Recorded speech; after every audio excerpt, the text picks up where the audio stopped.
The kidnapping of British Trade Commissioner in Montreal, James Cross, and Minister of Immigration and Minister of Labour, Pierre Laporte, marked the beginning of what became known as the October Crisis.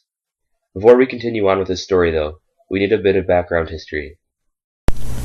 In 1963, a group called the Front de Libération de Quebec emerged in order to further the creation of an independent Quebecois state. They were a terrorist group and vowed to use any means necessary in order to get what they wanted. The group committed almost 200 crimes, including robberies and bombings.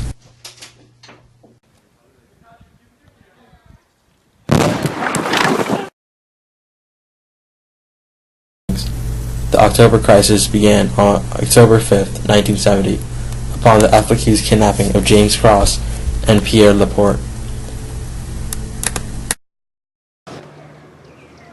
Now I'm using it. I hope you don't mind.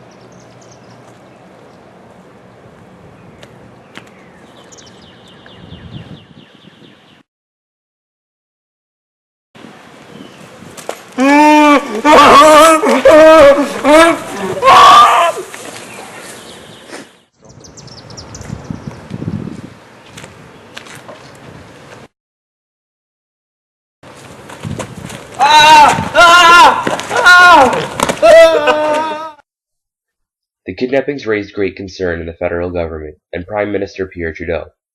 This led to the invocation of the War Measures Act, which was brought up in a famous interview between CBC reporter Tim Rolfe and Trudeau. There are a lot of bleeding hearts around who just don't like to see people with helmets and guns. All I can say is, go on and bleed. It's more important to keep law and order in this society, rather than to be worried about weak-kneed people who don't. Cost? How far would you go with that? How far would you extend that? Well, just watch me. On October 15, 1970, the Canadian Armed Forces began to supplement local police forces in Quebec. Since the War Measures Act was in place, normal liberties were suspended, and over 450 people were detained without any charges. 2 days later, on October 17th, Laporte was found dead.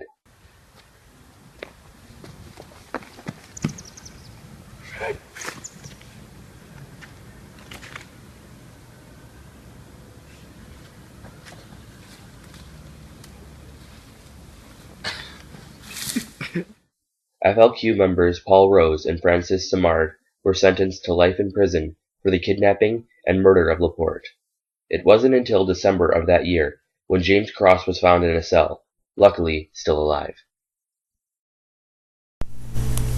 The use of the War Measures Act by the federal government was highly criticized by civil rights activists and Quebec nationalists, but the majority of Canadians were supportive of its use.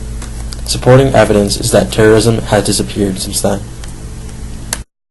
After the crisis, the federal government still permitted the RCMP to do break-ins, thefts, electronic surveillance without warrants.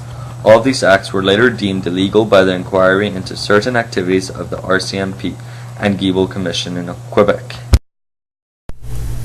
Premiers such as John Turner and Robert Bourassa conceded the use of the War Measures Act was intended to gain popular support to the authorities rather than to apprehend people.